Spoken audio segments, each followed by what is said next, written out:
toutes et à tous. Bonjour. Je suis très heureux de vous retrouver en ce jour très spécial. Aujourd'hui, c'est le 100e anniversaire de la PCC. Ouais. Et chers publics, je compte sur vous pour nous rappeler ce que ces lettres veulent dire. La PCC, bien sûr, poste larval, capture et culture. Autrement dit, la capture et l'élevage des postes larves. Bravo. Je vais maintenant vous expliquer en quelques mots comment son créateur a conçu un outil formidable pour la conservation de la biodiversité des océans. Il a eu alors une idée géniale. Il s'est dit, pourquoi ne pas capturer des postes larves, de les élever avant de les relâcher pour repeupler les milieux. C'est ingénieux, mais comment faire? Toute la difficulté est là. Il faut les capturer autour de la pleine lune, avant leur métamorphose. À ce moment-là, 99% d'entre elles meurent. Pour capturer des postes larves avant leur mort, il suffit d'installer un filet particulier avec une lumière disposée sur un flotteur. La nuit, les postes larves y sont attirés et c'est le lendemain matin qu'on vient récupérer les jeunes poissons dans le filet. Et la suite est étonnante. Vous voulez en savoir plus? Alors place au reportage et rejoignons notre reporter spécial à Nausicaa, Centre national de la mer, à Boulogne-sur-Mer. A très bientôt, chers téléspectateurs.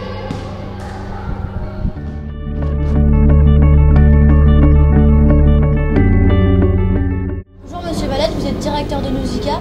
La PCC s'est généralisée dans le monde entier. Pouvez-vous nous dire quelle est votre implication aujourd'hui dans ce domaine?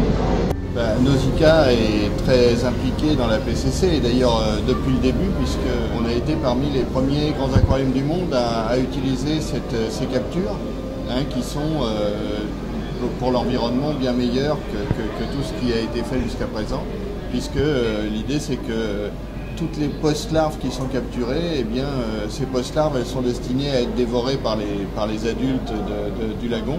Et donc l'impact sur l'environnement est très faible.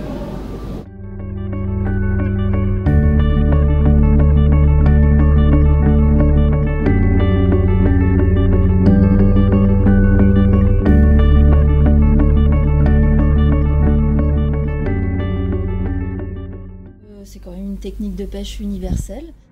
Trop fort.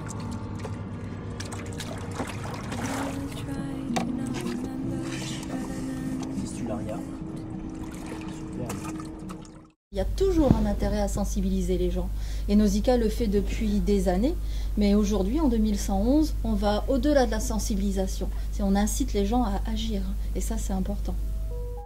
L'impact est toujours le même qu'il y a 100 ans? Non, l'impact, il est moindre.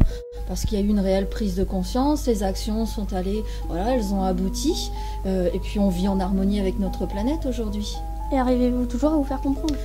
Il y a des techniques, l'expérience, le savoir-faire, puis les nouvelles technologies aussi, ça nous aide à nous faire comprendre.